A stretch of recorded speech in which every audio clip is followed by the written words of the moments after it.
नमस्कार, जय जवान जय किसान मित्रांनो. आता पाऊस थांबल्यात जमा आहे असं म्हणायला हरकत नाही.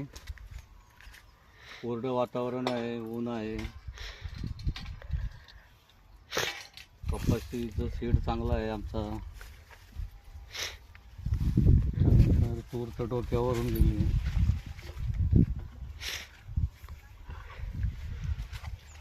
बाकी आहे ठीक बऱ्यापैकी.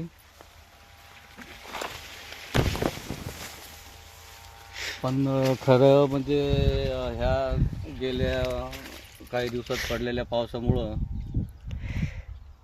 खूप सारं शेतकऱ्याचं नुकसान झालेलं आहे. आत्ता उन्हात नुकसान झालेलं आहे आणि ते नुकसान कदापि भरून न येण्यासारखं आहे. आणि शासनाकडनं खरं म्हणजे शासन एवढी भरपाई शेतकऱ्यांना नाही देऊ शकत जेणेकरून शेतकऱ्याचं समाधान होईल. असं इथपर्यंत शेतकऱ्यांसाठी शासन उदासीन आहे.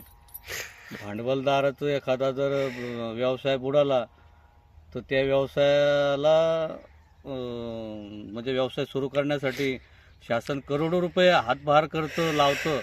पण शेतकरी उभा राहायला पाहिजे. तो पावसामुळे शेतकऱ्याचं कंबरडं मोडलेलं आहे, तो उभा राहायला पाहिजे.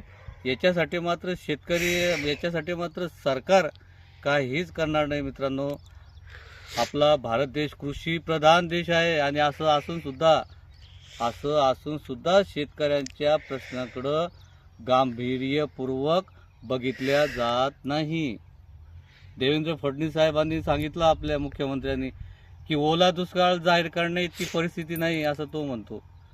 अहो फडणवीस साहेब, तुम्ही जरा फील्डवर जा, बघा काय भानगड आहे काय नाही. तर अहो लोकांच्या शेतामध्ये कमरे इतकं पाणी आहे.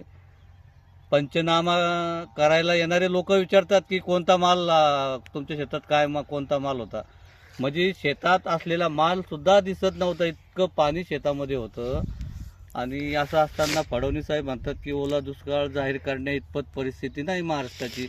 म्हणजे त्यांच्या मानसिकतेला खरं म्हणजे मला त्यांच्या मानसिकतेची कीव करावीशी वाटते. आणि शासनामध्ये इतर जे आमदार खासदार बसले त्यांना तर त्यांचं काही घेणं देणंच नाही. त्यामुळं अशा प्रकारे शेतकऱ्याचं भवितव्य, भारतातल्या शेतकऱ्याचं भवितव्य मी असं म्हणेल, महाराष्ट्रातल्या शेतकऱ्याचं भवितव्य असं म्हणेल की खरोखरच धोकादायक परिस्थितीला जाऊ शकतं.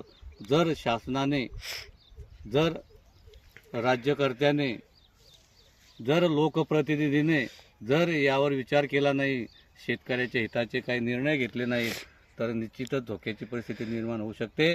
एवढंच बोलतो आणि थांबतो. नमस्कार, जय जवान जय किसान.